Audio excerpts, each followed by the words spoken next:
চাষের জমি থেকে উদ্ধার হচ্ছে বস্তা বস্তা যখন টাকা বাদুড়িয়াতে আর গোবরডাঙ্গায় ফের তৃণমূল নেতার বাড়িতে টাকার পাহাড়।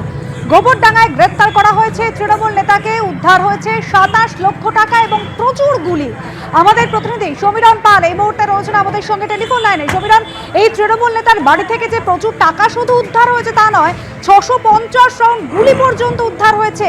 কি কারণে এত গুলি টাকা ওই তৃণমূল নেতা বাড়িতে মজুত করেছিলেন?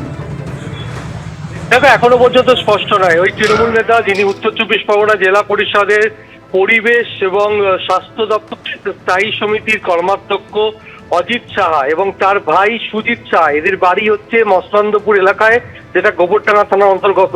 এবং এই অজিত শাহের বিরুদ্ধে অভিযোগ ছিল এক ব্যবসায়ীর থেকে 20 লক্ষ টাকা তোলা চাওয়া। তাছাড়া তোলাবাজি সহ মারধর একাধিক অভিযোগ ছিল তার ভাই সুজিত শাহের বিরুদ্ধে।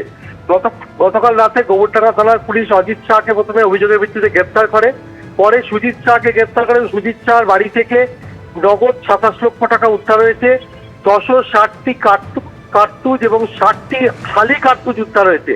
এবং এই মুহূর্তে অজিত শাহর বাড়ি পুরো সিল করে দিয়েছে গোবরডাঙ্গা থানার পুলিশ। আজকে অজিত শাহ এবং সুজিত শাহকে গোবরডাঙ্গা থানার পুলিশ নিজেদের হেফাজতে চেয়ে আবেদন জানায়, বারাসাত আদালতে পেশ করে। আদালত 7 দিনের পুলিশ হেফাজতের নির্দেশ দিয়েছে।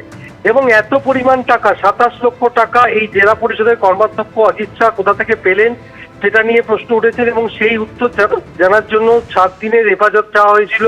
সেই হেফাজত মঞ্জুর করেছে আদালত এবং তাকে আরো জিজ্ঞাসাবাদ করা হবে। শুধু তাই না, পুলিশ মনে করছে যেহেতু এত পরিমাণ কার্তুজ কি জন্য মজুত রাখা ছিল, তাহলে কি আগ্নেয়াস্ত্র কি অজিত শাহর বাড়িতে আছে, সেই কারণে বাড়ি সিল করে দেখেছে।